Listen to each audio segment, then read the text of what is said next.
الحمدللہ وحدہ والصلاة والسلام علی خاتم الانبیاء والمرسلین۔ میرے انتہائی عزیز ناظرین و سامعین، السلام علیکم ورحمۃ اللہ وبرکاتہ۔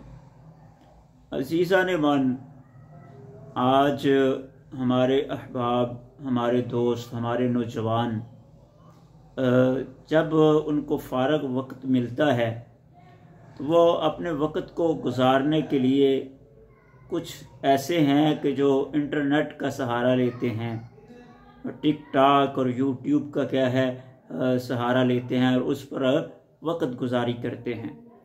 کچھ لوگ مختلف پارٹیوں کا وہ سہارا لیتے ہیں، اور کچھ لوگ باہر نکل جاتے ہیں کلبوں کے اندر، پارکوں کے اندر، بازاروں کے اندر، اور کچھ چوکو چراہوں میں بیٹھ کر گپ شپ لگاتے ہیں۔ تو ہر نوجوان نے، ہر بندے نے اپنی اپنی چوائس اور اپنے اپنے مزاج کے مطابق اپنے وقت کو گزارنے کا کسی نہ کسی چیز کو سہارا بنا کر رکھا ہے۔ تو آئیے ہم امام الانبیاء جناب محمد مصطفیٰ صلی اللہ تعالی علیہ وسلم کی تعلیمات کی روشنی میں دیکھتے ہیں کہ جب ہمیں وقت ملے، جب ہمیں فارغ وقت میسر ہو تو ہمیں کس کے پاس بیٹھنا چاہیے۔ حدیث پاک ہے، حضرت عبداللہ ابن عباس رضی اللہ تعالی عنہما یہ نقل کرتے ہیں کہ قیل یا رسول اللہ صلی اللہ علیہ وسلم، اللہ کے رسول صلی اللہ علیہ وسلم سے سوال ہوا کہ ایو جلسائنا خیر، اللہ کے رسول ہمیں بتائیے کہ ہمارا کس کے پاس بیٹھنا بہتر ہے، ہم کس کے ساتھ بیٹھیں، ہم کس کے ساتھ مجلس لگائیں، ہم کس کی سوسائٹی وہ اختیار کریں۔ اللہ کے حبیب علیہ السلام نے ارشاد فرمایا، من ذکرکم اللہ رؤیتہ، اس کے پاس بیٹھو کہ جس کی زیارت تمہیں اللہ یاد دلا دے، جس کو دیکھنے سے تمہیں اللہ یاد آ جائے۔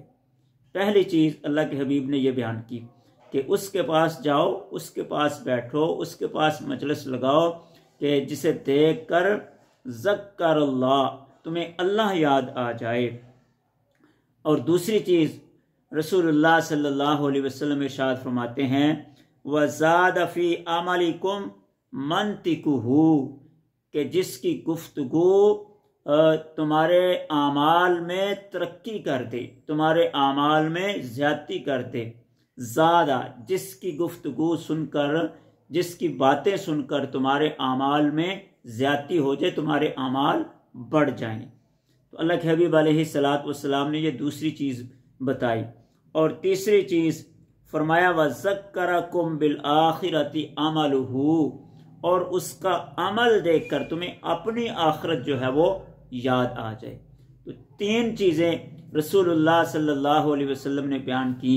جب آپ سے پوچھا گیا کہ کس کے پاس ہم بیٹھیں، مجلس کس کے ساتھ لگائیں، کس کی مجلس میں جائیں، تو رسول اللہ صلی اللہ علیہ وسلم نے فرمایا، ایسے شخص کے پاس کہ جسے دیکھ کر تمہیں اللہ یاد آ جائے۔ اور دوسری چیز کہ جس کی گفتگو سن کر تمہارے اعمال میں زیادتی ہو جائے، تمہارے اعمال بڑھ جائیں، اور جس کے اعمال دیکھ کر تمہیں اپنی آخرت وہ یاد آ جائے۔ تو یہ تعلیمات ہیں، یہ رہنمائی ہے امام الانبیاء جناب محمد مصطفیٰ صلی اللہ تعالی علیہ وسلم کی اپنی امت کے لیے، اپنے غلاموں کے لیے، اپنے ماننے والوں کے لیے۔ تو ہمیں بھی جب وقت میسر ہو، فارغ وقت ملے، تو ہم ایسے شخص کے پاس جائیں جسے دیکھ کر اللہ یاد آ جائے، جس کی گفتگو سن کر اعمال میں اضافہ ہو جائے، اور جس کے اعمال کو دیکھ کر ہمیں اپنی آخرت یاد آ جائے۔ اللہ کی ذات ہم سب کو عمل کرنے کی توفیق عطا فرمائے۔ وما علینا الا البلاغ المبین۔